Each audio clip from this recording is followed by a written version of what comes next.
এই দেখো আজকে কিন্তু একটু অন্যরকম পুলি পিঠে করব, মানে মিষ্টি আলু আর চালের গুঁড়ো দিয়ে করব। আর একদমই অন্য রকম হবে, সব কিছু তোমাদের বলবো। আর তার সঙ্গে পাটিসাপটাও করব। আর এই তো আমি 1.5 কেজি দুধ আমি জাল দিয়ে নিচ্ছি। রেড কাউ মিল্কটা এনেছিলাম আজকে। আর যে দুধ দিতে আসে সেই জানি না কেন ভুল করে দুধই তো দেয়নি এখনও পর্যন্ত, তাই আমি আর লেট করলাম না। আর এই তো এটা পাটিসাপটা হবে বলে এই দেখো লম্বা লম্বা করে সব রেখেছে স্টাফিংটা। আর গোলাটাও হয়ে গেছে সুন্দর মতো। আর তো এই তো মোটামুটি সব কিছু রেডি। এবার টিভি দেখতে দেখতে বাকি কাজগুলো মানে আমরা করে ফেলবো। আর এদিকে দুধটা জাল হোক। একটু জাল হওয়ার পরে আমি পুলি পিঠেগুলো দেবো। আর জানো পুলি পিঠেগুলো আজকে জানো তো আমি মিষ্টি আলু অ্যাড করেছি, মানে ওই যে জল আর লবণ যখন টকবক করে ফুটেছিল তখন আমি সেদ্ধ করা মিষ্টি আলু ভালো করে স্ম্যাচ করে ওই জলের মধ্যে দিয়ে দিয়েছিলাম। আর একটু আইডিয়া করে চালের গুঁড়ো দিয়েছিলাম। তারপরে ভালো করে নেড়ে চেড়ে 20 মিনিট আমি ঢেকে রেখেছিলাম। আর তারপরে ভালো করে মথে মেখেছি সুন্দর করে। আর তারপরে আমি নারকোলের ক্ষীরটা ঢুকিয়েছিলাম। আর নারকোলের ক্ষীরটা আমি জানো তো এর মধ্যে অ্যাড করেছিলাম গোবিন্দভোগ চালের গুঁড়ো, নারকোল, খেজুরের গুড় আর অনেকটা আমল দুধ আর একটুখানি লবণ। এটা দিয়ে আমি ক্ষীর বানিয়েছিলাম। আমার চ্যানেলে কিন্তু পিঠের ভিডিও আছে টুকটাক অনেকগুলোই। একটু ঘুরে এসো না আমার চ্যানেলটায়।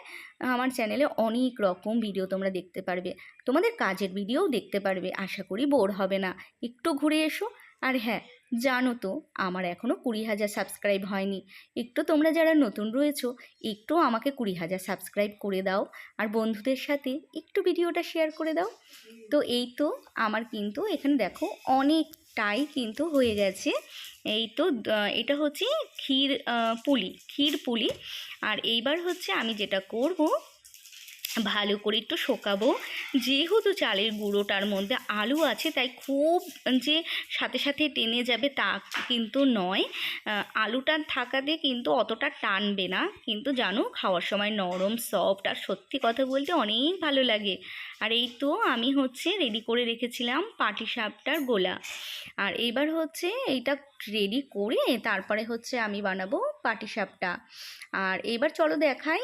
এই যে খেজুরের গুড়ের মধ্যে আমি একটু দুধ অ্যাড করছি, গরম দুধ। কেন কি অনেক সময় দুধ দিলে দুধের মধ্যে যখন আমি গুড় অ্যাড করব তো অনেক সময় ছানা কেটে যায়। তার জন্য আমি একটু চেক করে নিচ্ছি যে ছানা কাটে কি না। যদি ছানা না কাটে তার মানে আমার পারফেক্ট আছে, তখন আমি দুধটা দিতে পারবো। তাই আমি দেখছিলাম। তো দেখো ছানা কিন্তু এখনও কাটেনি। যাক ভালো হয়েছে, গুড়টা তার মানে খুব ভালো, একটু আনন্দ হলো। আর এই গুড়টা আমি এনেছিলাম আমার বাড়িতে যে দুধ দেয় সেই দাদাকে বলে। দাদাও বলেছিল গুড়টা নাকি খুব খাঁটি। তো সত্যি স্মেলটা তো অনেক ভালোই হয়েছে। আর জানি না কালারটা কি আসবে আমি বুঝতে পারছি না, তবে একটু ভালো হলে ভালো লাগবে আমার আর কি। আর এই তো পুরো ক্ষীর ক্ষীর হয়ে গেছিলো জানো তো। ক্ষীর পুলি যেহেতু একটু ক্ষীর ক্ষীর না হলে তো ভালো লাগে না, তাই একটু ক্ষীর ক্ষীরটা বেশিই হয়েছিল। এই তো আমার কিন্তু হয়ে গেছে, দেখো কালারটা শুধু দেখো কি সুন্দর যে কালারটা হয়েছিল কি বলবো। আর ভিডিওটা কিন্তু আমি বানিয়েছি শনিবার সন্ধ্যাবেলা। তো এই তো সুন্দর আমার হয়ে গেল। এবার আমি নামাবো আর নামিয়ে তোমাদের দেখাবো। তার আগে আমি লবণ মিষ্টি সব দেখে নিয়েছিলাম, একদম পারফেক্ট ছিল। আর কি বলবো, টেস্টও হয়েছিল দারুণ। তো এই তো আমার কিন্তু প্রায় হয়ে গেছে। এইবার নামানোর পালা। এইবার আমি কিন্তু নামিয়ে নেব। আর নামিয়ে তোমাদের এবার দেখাচ্ছি। বিশ্বাস করো শীত তো চলেই যাচ্ছে, তাই ভাবলাম আমার তো বড় মামা এসছে বিহার থেকে, আমার বড় মামা মামি। তো আমার বড় মামি যখনই আসে আমাদের কিছু না কিছু করে খাওয়ায়, কিন্তু এইবার আর মামির হাতে সময় নেই। তাই ভাবলাম আমি আজকে আমার মামার জন্য সমস্ত কিছু বানাবো আর আমার মামাকে করে খাওয়াবো। তোমাদের ভিডিওতে একদিন আমার মামার সঙ্গে পরিচয় করিয়ে দেব। আমার মামা যা ডাক খোঁজ, এত সুন্দর এত ভালো কি বলবো, তোমাদের একদিন দেখাবো কেমন। আর এই তো সুন্দর সুন্দর পাটিসাপটাও হয়ে গেছে, পাটিসাপটাগুলো এত ভালো উঠেছে। তো যাই হোক, এ হাত কা কামাল হে। তো যাই হোক, খুব সুন্দর উঠেছে। আনন্দে আত্মহারা হয়ে গেছিলাম, যেহেতু উঠছিল ভালো। অ্যাকচুয়ালি কি জানো তো, যখন কাউকে খাওয়ানোর থাকে তখন এত তাড়াহুড়োর মধ্যে করতে থাকি যে কখনো কখনো ভালোই হয় না, তখন মনটা অনেক খারাপ হয়ে যায়। কিন্তু না, পাটিসাপটাটা অনেক ভালো হয়েছে। আর যখন আমি এডিট করছিলাম, অলরেডি আমি একটা খেয়েই এডিট করছিলাম, খুব টেস্টি হয়েছিল এই পাটিসাপটাটা। পাটিসাপটাটা আমি কীভাবে গড়লেছি একটু শোনো। প্রথমে আমি একটু দুধটাকে উষ্ণ গরম করে নিয়েছিলাম, আর চালের গুঁড়ো। আচ্ছা আচ্ছা, এটা হচ্ছে আমার বান্ধবী মধু। ও এসছে যেই, আমি ওকে বললাম এই একটু দুটো বানাতো, আর ও মিচকি মিচকি হাসি দিয়ে, মিষ্টি মিষ্টি হাসি দিয়ে বানাচ্ছিল। তো যাই হোক, তোমাদের এরকম কার কার এরকম ভালো ভালো বান্ধবী আছে বলো তো? আমার তো আছে, খুব আমরা মজা করি। তো চলো এবার হচ্ছে আমরা গল্প করি যে কিভাবে বানালাম। এই তো আমি হচ্ছে পিঠে করার চালের গুঁড়ো কিনে এনেছিলাম দোকান থেকে।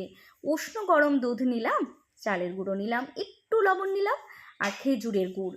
ব্যাস, সেটাকেই ভালো করে গুলে মোটামুটি 40 থেকে 50 মিনিট রেখে দিয়েছিলাম। আর তারপরেই পিঠে বানানো স্টার্ট। আর কি, কত সুন্দর পিঠে হয়েছে বলো তো? তো যাই হোক, আমার তো আজকে পিঠে সাকসেস, আমি তো খুব খুশি। দুটো পিঠেই ভীষণ ভালো হয়েছে, ভীষণ মজাদার হয়েছে।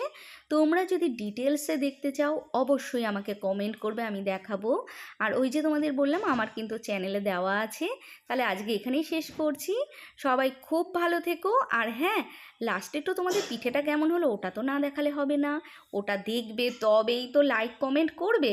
অবশ্যই কিন্তু তোমরা কমেন্ট করবে, আমি তোমাদের সবার কমেন্টের আশায় থাকলাম। আর তোমাদের আমি রিপ্লাইও করব। টাটা।